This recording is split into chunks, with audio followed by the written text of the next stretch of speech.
Baik, sebenarnya banyak lagi yang kita nak selami mengenai Grand Final Varsity Dayang. Jadi kita nak terus saja bersama Dr. Hanafiah Ayub, Timbalan IC Sukan KPT untuk berkongsi dengan lebih lanjut lagi. Assalamualaikum Doktor, sihat? Waalaikumsalam. Sehat, alhamdulillah. Okey, everything preparation sekarang ni semua okey? Semua yang alhamdulillah macam kita buat perancangan track and field ni dengan akan berlaku waktu terdekat ni di kejohanan di UNIZA, dia memang dalam perancangan yang telah dirangka lebih awal lah. Macam tadi ada dikongsikan 300 lebih atlet yang dapat join. Mungkin dah hujung-hujung tahun tak berapa ramai kan? Dr. Hanafiah rasa macam mana? Sebenarnya untuk ke Grand Final ni dia perlu melalui siri 1, 2 dan 3. Okey, jadi dia bila dia melalui siri-siri 1, 2 dan 3 itu, dia ada markah merit yang untuk melayakkan dia ke Grand Final. Sebab itu yang kualiti yang telah dirangka yang menyebabkan program atlet itu berterusan sepanjang tahun. Semasa asalnya pada 3 tahun lepas yang program ini dirangka, memang kita lihat salah satu faktor utama kenapa olahraga perlu dibentukkan sebegini. Kebanyakan atlet yang berada di IPT ini tidak cukup pertandingan kerana bukan kerana di IPT tetapi di peringkat negara. Jadi kementerian melihat bahawa olahraga itu harus dibangunkan secara lebih tersusun dan itulah yang lahirnya WTF sekarang ni daripada 3 tahun. Dan selepas kalau kita tengok 3 tahun dilaksanakan, 2 rekod kebangsaan telah dipecahkan dan satu tu yang berusia 36 tahun. Satu rekod yang saya rasa maknanya direct impact daripada program yang telah dirangka lah. Dan kalau macam Cik Malik tadi dalam klip yang diberitahu tadi, memang kalau kita tengok kebanyakan atlet-atlet yang berada dalam program ni menjadi dalam MSN sendiri meletakkan dia sebagai satu kaedah penilai atlet-atlet untuk diserapkan dalam program negara lah. Okey, Doktor, macam tadi dalam laporan tadi kita ada mengatakan bahawa ada jugalah persamaan dengan Diamond League seperti yang kita selalu saksikan di pentas antarabangsa untuk ada kompetitif lah, ada competition lah di antara atlet-atlet muda kita ni. Dekat dunia barat memang kita lihat perkara ini berjaya. Setakat ini dekat Malaysia, adakah doktor juga melihat perkembangan positif ataupun impak positif yang sama? Okey, itu yang kita buat kepada 2 kategori, diamond dan platinum. Okey, yang mana kalau kita lihat ada atlet yang kadang-kadang bila dia baru dimasuk IPT ni dia baru belum capai puncak prestasi dia. Tetapi waktu sama kita kena beri dorongan kerana mereka ada potensi.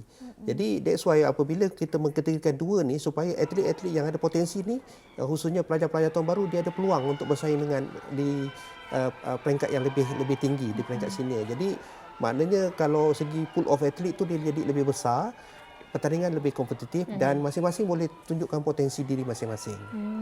Yang itu yang kita hasratkan dan telah dilaksanakan lah. Dari segi saingan pula doktor, disebabkan ini universiti kan, universiti dalam Malaysia. Jadi mestilah ada yang daripada MSN punya atlet pun masih study. Jadi saingan tu adakah semuanya seimbang ataupun berat sebelah ke macam mana? Okey. Sebenarnya kita lihat apa yang menariknya selepas kita laksanakan ni, dulu contohnya setengah-setengah universiti ni dia mungkin jurulatihnya bersifat sementara. Tetapi sekarang sudah ada jurulatih yang bersifat kontrak. Dulu kemungkinan atlet-atlet pengambilannya bergantung pada universiti-universiti yang tertentu. Tetapi sekarang ni kalau kita lihat kebanyakan IPT ataupun poli ataupun kolej komuniti, mereka telah mengambil atlet-atlet yang berpotensi ni mengikut kelayakan akademik. Jadi itu satu perkara yang sihat yang mana kalau contohnya kita lihat macam acara 400 meter Omar. Okey, sekarang ni belajar di Politeknik. Tetapi mungkin selepas dia habis program pengajian dia mungkin pergi kepada universiti awam pula untuk jadi maknanya dia ada career pathway daripada segi bersambung. Jadi atlet tu maknanya bukan saja contohnya habis bakat di situ habis. Tapi dia peluang untuk kepada meneruskan pengajian ke peringkat lebih tinggi lah. Kena ada kesinambungan dia kan. At least ada long term plan lah untuk atlet-atlet tersebut. Okey, kita tahu jika ada kejohanan seperti ini mesti ada kos untuk penginapan, kemudahan sukan dan sebagainya. Macam mana dengan sambutan ataupun sokongan daripada pihak terbabit untuk menjayakan ataupun untuk memastikan bahawa semuanya berjalan dengan lancar, doktor? Okey. Sebenarnya daripada peringkat kita di peringkat kementerian, kita telah wawarkan bahawa program ini akan dilaksanakan setahun lebih awal.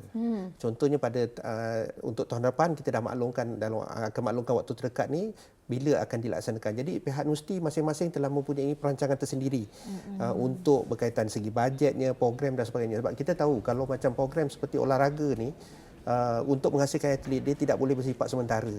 Dia perlu program yang terancang.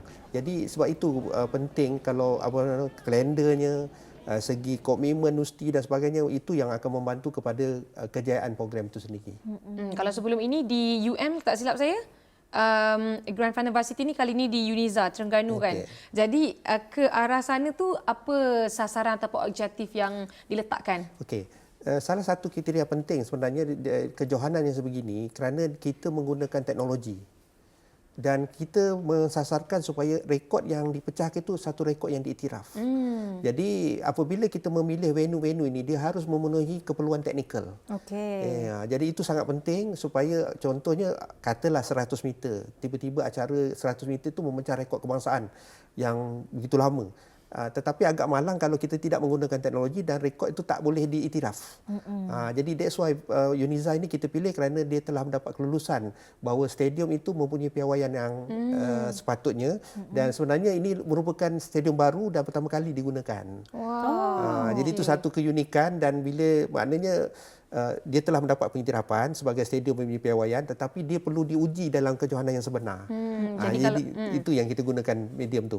Kalau ada rekod-rekod yang dicatatkan tu bolehlah diambil kira masuk dalam kebangsaan. Yes, rekod kebangsaan itu adalah sasaran kita. Kita nak lihat lebih ramai lagi atlet-atlet muda dekat luar sana memecah rekod kebangsaan.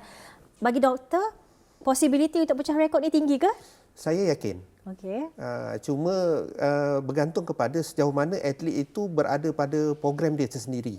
Sebab kalau kadang-kadang kita lihat contoh ada atlet tu jurulatih dia telah merangka program yang tersendiri. Tetapi contoh yang berlaku kadang-kadang atlet itu boleh melontar dengan lebih jauh tetapi kadang-kadang teknikal batal dan sebagainya yang menghalang kepada pencapaian rekod dan sebagainya. Tapi tak mustahil sebab pada tahun pertama kita buat 2 rekod kebangsaan telah dipecahkan. Jadi mungkin pada tahun ni kali ketiga mungkin tak mustahil lah. Saya rasa benda-benda itu jika dapat atlet ini menunjukkan potensi dia, insya-Allah saya rasa dia boleh melahirkan sesuatu kejayaan lah. Betul. Hujung tahun ni last kopek kan untuk atlet ni. Betul. Dan nak hujung tahun lagi ni. Tapi doktor kita nak tahu jugalah dari pihak varsity sendiri bagaimana nak orang kata nak pastikan kejohanan ini mampu berdaya saing, nak sama level mungkin dengan Super Series dan kejohanan-kejohanan lain olahraga yang ada di Malaysia. Okey.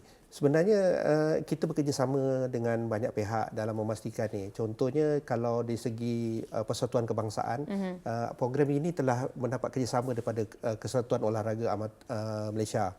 Dan waktu sama kalau kita lihat kita juga mendapat sokongan daripada pihak Majlis Sukan Negara yang mana kebanyakan atlet ni mereka telah dirangka supaya mereka juga terlibat dalam program yang segini. Walaupun mereka kadang-kadang kita tahu atlet MSN kadang-kadang dia ada program latihan luar negara dan sebagainya. Tetapi kebanyakan jurulatih meletakkan program varsity ini dalam program di peringkat negara juga. Jadi itu satu perkara yang sangat positif lah dalam menentukan hala tuju sukan negara lah. Alright, insya-Allah kita semua bekerjasama untuk memastikan bahawa hala tuju kita adalah tepat dan kita berada di landasan yang terbaik untuk masa depan negara. Terima kasih doktor atas perkongsian pada hari ini. Hopefully segalanya berjalan dengan lancar nanti.